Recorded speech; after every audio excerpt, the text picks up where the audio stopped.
Tazkiyah. Mas, Ya. ya. Apa namanya, hamil keberapa? Hamil keberapa dan umur kehamilan berapa? Hamil pertama, terus kehamilannya usia 29 minggu. Ada keluhankah? Ada di kayak pinggul sebelah kiri bawah, suka sakit, Bude. Oh, oke. Baik. Kayak pantat bawah gitu. Oke.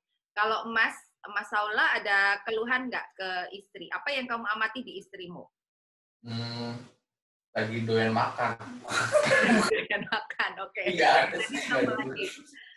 Jadi capek pegel ya, dipijitin kalau malam. Oke, jadi kalau malam pulang kerja atau mungkin dirimu work from home, tapi malam-malam harus tidur lebih telat karena aku berkewajiban untuk ngelus-elus pinggulnya sampai tidur gitu ya. Oke. Nah, apa harapanmu, Mas, untuk kehamilan yang sekarang dan proses persalinannya? Lancar, sehat-sehat bayinya, ibunya juga sehat.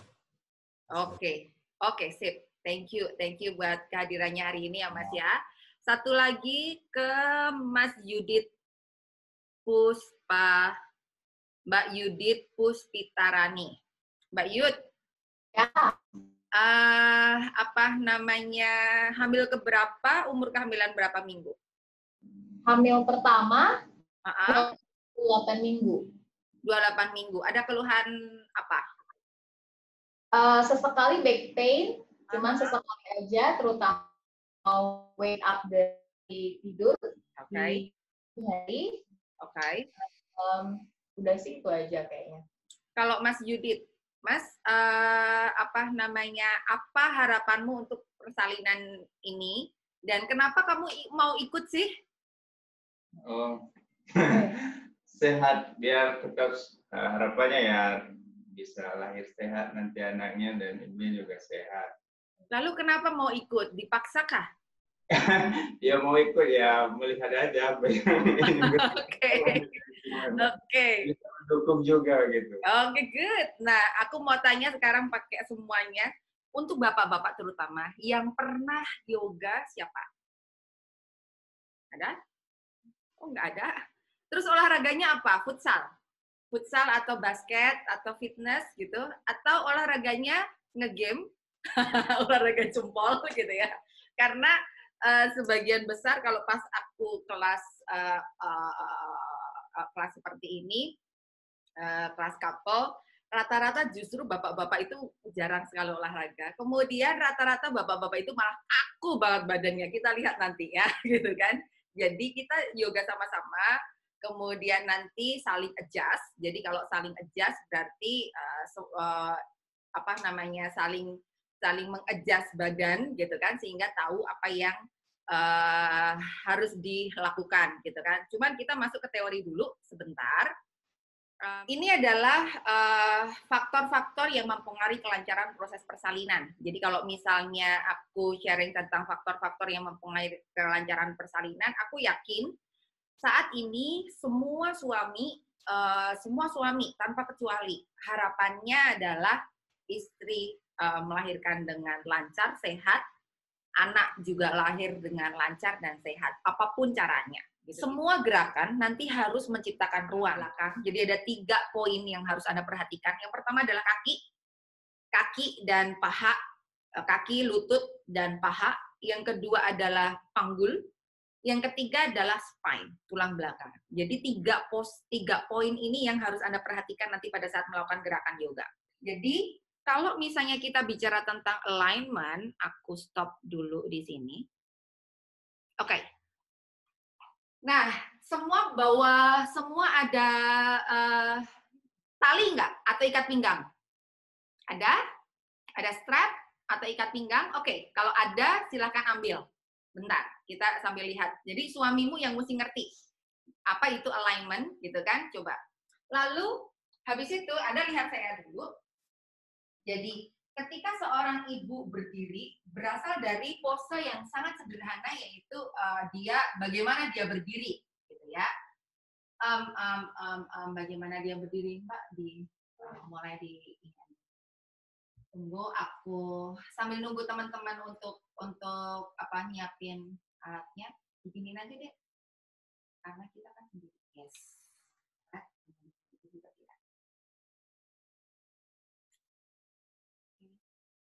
Aku nge-record dulu ya.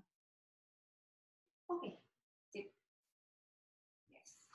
Nah, jadi dalam yoga itu part by part tadi aku bilang ada 3.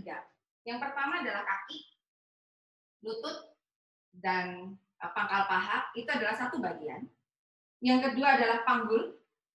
Yang ketiga adalah spine. Oke? Jadi itu yang mesti dilihat. Jadi ketika dia berdiri, berdirinya pun harus satu garis. Artinya dari telinga sampai ke ankle itu harusnya satu garis. Kebayang ya? Jadi kalau misalnya kita patahin di sini, kita di panggul, dari panggul itu tumpuan badannya itu harus di heels. Heels itu tungkai. Nah, masalahnya adalah seringkali kita tumpuannya tidak di tungkai, tapi di depan metakarpal. Jadi kalau misalnya kita bicara tentang kaki ini adalah tungkai, ini metakarpal, ini adalah moonball. Tungkai, metakarpal, dan moonball. Seringkali Anda berdiri itu di metakarpal atau moonball. Kenapa? Karena biasanya Anda tiap hari ibu-ibu tuh sebelum hamil pun dia pakai high heels. Bayang ya, pakai high heels. Harusnya kalau dia pakai high heels, otomatis kan tubuhnya akan menyesuaikan diri untuk dia bisa tetap tegak. Gitu. Kebayang ya? Jadi kalau Anda bayangin garis alignment tubuh itu, misalkan Anda bayangin satu garis, kemudian sama bawahnya itu kan berarti harusnya sudutnya 90 derajat. Ini garis, bayangin gambar coret. Ini garis, kemudian ini kaki, garis juga. Harusnya sudut di kaki itu 90 derajat, betul kan? Nah, tapi ketika di heelsnya, di tungkainya ditambahin 5 cm, apa yang terjadi? Tubuhnya akan patah di sini, di pinggang, di lumbar. Untuk apa? Untuk membuat dia tetap bisa tegak berdiri. Karena nggak mungkin dia ketika dia angkat jinjit karena ada sepatu, nggak mungkin dia ke depan terus jalannya seperti itu. Nggak mungkin.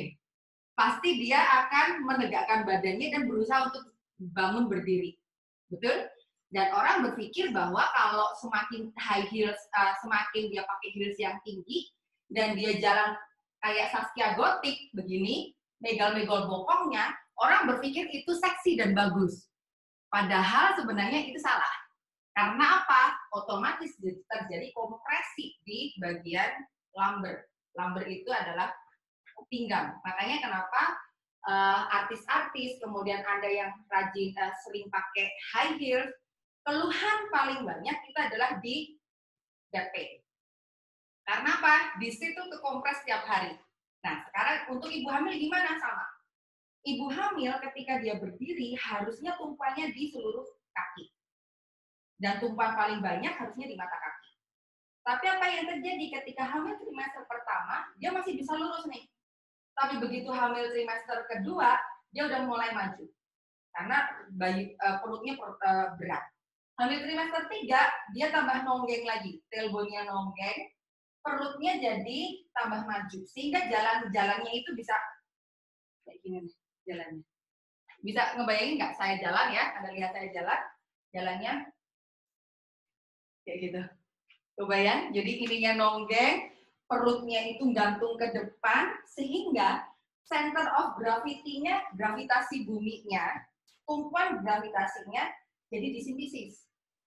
Jadi di tulang kemaluan, bukan di perineum. Kalau tumpuannya di tulang kemaluan, apa yang terjadi? Tadi ingat ada hormon relaksin. Otomatis simfisis pubisnya itu semakin teregang karena berat badan si bayi dan keluarga kehamilan.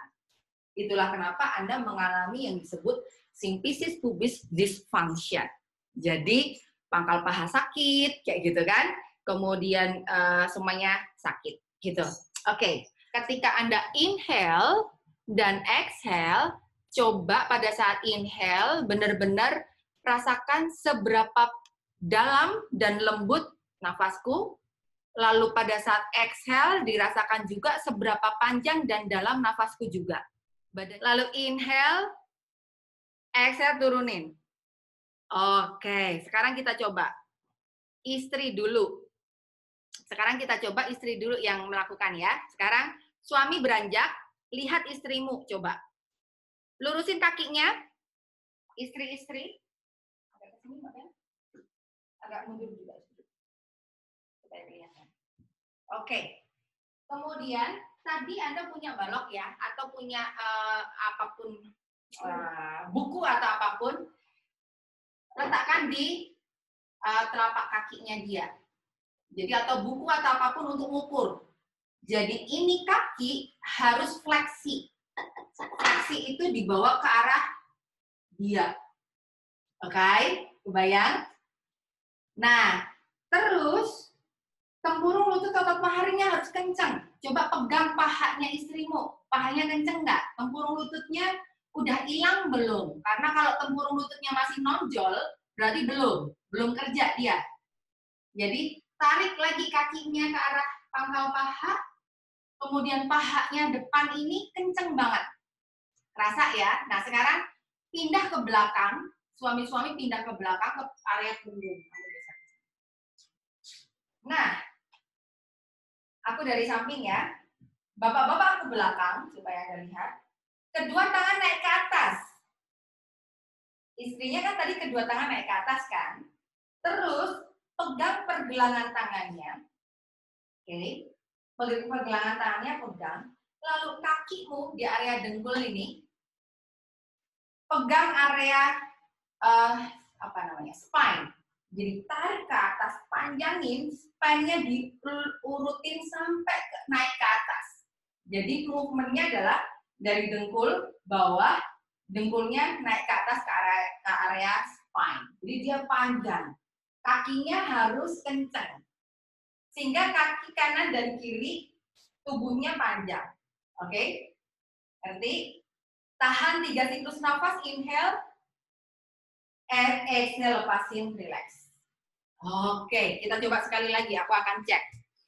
Yes, betul. Mas Alicius, betul. Jadi kalau ini diputar ke arah depan, Anda lihat belikatnya, ini jadi menjauh. Tapi kalau Anda putar ke arah belakang, ini belikatnya jadi mendekat. Betul enggak? Suami-suami biasanya round punggungnya. Nah, tarik ke arah depan lagi, tarik ke arah atas. Good, tahan di situ. Yes. Mbak Siti kurang maju lagi badannya, Mas. Dengkulnya Mbak Siti, yes, gitu. Tarik ke arah atas, lengan di samping kanan dan kiri telinga. Mbak Gem, suamimu agak maju lagi ke depan. Yes. Pak, pandangan lihat ke depan, nggak boleh lihat ke bawah, Mas. Yes. Kemudian tarik tangannya ke samping kanan dan kiri telinga. Lengan harus satu garis di samping kanan dan kiri telinga. Tarik ke atas nafas. 1, 2. Tuh kan, Mas Yudit perutnya udah kenceng. 3, 4. Inhale, exhale, turunin, lepas. Relax. Yes, good. Kaki kiri maju ke depan. Tangan suami pegang tadi di area bokong tadi, pegang. Tangan suami dipakai untuk neken, tapi jangan keras-keras supaya bokong istrimu tetap nempel di tungkai kakinya. Kemudian kaki yang belakang mundurin. Kaki yang belakang mundurin, istri tangannya nggak boleh lepas dari tungkai kakinya. Kepalanya istirahat, Mbak. Kepala istirahat. Dahi taruh aja di matras kalau bisa. Kemudian pompa, tarik kakinya Anda ke arah depan. Tapi bokong tidak boleh naik. Rasa nggak? Punggungnya jadi panjang. Istirahat, inhale, angkat, exhale, press. Inhale lagi angkat, exhale, press lagi. Tulang belakang istrimu jadi panjang. Kemudian Anda boleh massage di area bokong dan pinggang sebentar. Jangan ditekan terlalu kuat, massage pelan-pelan saja. Inhale, lalu exhale kembali. Silahkan duduk lagi. Oke. Mas Alusius, apa rasanya? Mas Alusius. Oh, aku nggak bisa. Yes. Ya, berkeringat, agak lebih segar, jadi enak badannya. Enak ya? Ya. Oke. Rasa badanmu kaku? Kaku banget. Kaku banget ya? Iya. Oke, nah terus thank you Mas Alusius, Mbak. Iya, Mas oke. Aji. Mas Aji, nama anakmu siapa itu? Ini, Heeh. Pak Utimah. Queen. Oke, cewek ya? Oke, apa rasanya Mas Aji? Lapar. Itu Mas Siti aja udah makan buah naga satu. Oke, lapar. Terus apa lagi? Apa yang kamu lihat di tubuhnya istri? Apa ya? Cukup lentur sih. Saya yang kaku banget. Oh, dirimu yang kaku banget, istrinya yang lumayan lentur. Oke, latihan terus ya, sama-sama ya. Gampang kan gerakannya? Cuman gerakan sedikit. Tadi sebenarnya ekspektasiku kita bisa belajar banyak pose, tapi ternyata nggak bisa, gitu kan? Nggak apa-apa ya, nanti kita latihan lagi. Oke. Mbak Siti, Mas, apa yang dirasain, Mas? Enak, badannya jadi Stretching, gitu ya, jadi nggak pegel. Mas, kalau Mas apa rasanya? lapar. Lapar juga ya. Oke. Masih ingat kan gerakan-gerakannya? Ya. Masih ya? Oke, lakukan lagi. Terakhir, Mas Tiara. Nah, Mbak Tiara sama si kakak tuh. Apa yang dirasain, Mbak?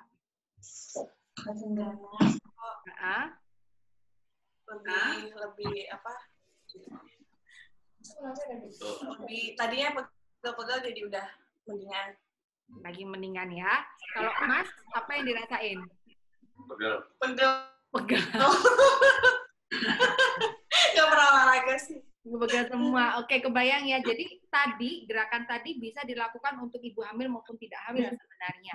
Nah, kenapa kok suami ikut? Sebenarnya tadi kalau misalnya istrinya gerakannya salah, justru bisa bikin cedera. Jadi hasilnya nggak akan maksimal. Jadi suami harus ikut supaya suami ngerasain, oh yang di stretching hamstring, oh yang di stretching tubuhnya, oh panjang tulang belakangnya harus dipanjangin, dadanya harus dibuka kayak gitu.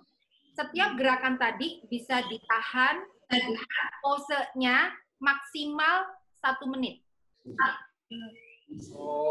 Kebayang ya, 1 pose saja kalau bisa. Jadi even tadi gerakannya cuma 4 pose, setiap gerakan Anda bisa tahan 1 menit pun, itu bagus banget. Oke? Cuman jangan dipaksa. Kalau bisanya cuma menahan 3 siklus nafas atau 5 siklus nafas, nggak apa-apa. Tapi kalau misalnya bisa 1 menit. Nah, yoga berapa kali sih bisa dilakukan setiap hari? Berapa kali? Berapa jam? 1 jam. Resepnya 1 jam kali setiap hari. Mau dibagi pagi 30 menit, sore 30 menit, nggak masalah. Tetapi 1 jam, usahakan. Kecuali Anda, aku males yoga, aku repot. Kecuali Anda misalnya punya kakak tuh, tiap hari seharian kakaknya nyebar mainan, kelereng, atau apa, mobil-mobilan disebar di rumah, kemudian istrinya tiap hari ngambilin, kayak gitu. Kemudian atau tiap hari suami istri tugasnya ngepel, itu rumah tuh dipel semua sehari 3 kali, kayak gitu. Nah, itu ngepelnya pakai ngepel jongkok, jalan kaki harus 4 kilo sehari, kayak gitu kan. Itu nggak apa-apa kalau nggak yoga sehari. 4 kilo, makanya setiap hari harus Oke? jalan. Kebayang ya, jadi tubuhmu harus ditreatment dengan sebaik-baiknya. Oke, terima kasih buat energinya hari ini. Kita sampai jam 10:30 loh ya. Jadi cukup panjang. Nah, terima kasih buat waktunya. Kapan-kapan kita online class lagi mungkin dengan gerakan yang lain gitu ya, dengan fokus yang lain. Tunggu saja jadwalnya, kayaknya aku udah bagi. Terima kasih buat waktunya, thank you buat energinya. Selamat istirahat ya, habis ini minum banyak, kemudian istirahat tiduran dulu boleh. Dadah. Dadah. Thank you, thank you. Terima Terima kasih. Ada. kasih, Bude. Dadah. Dadah. Dadah.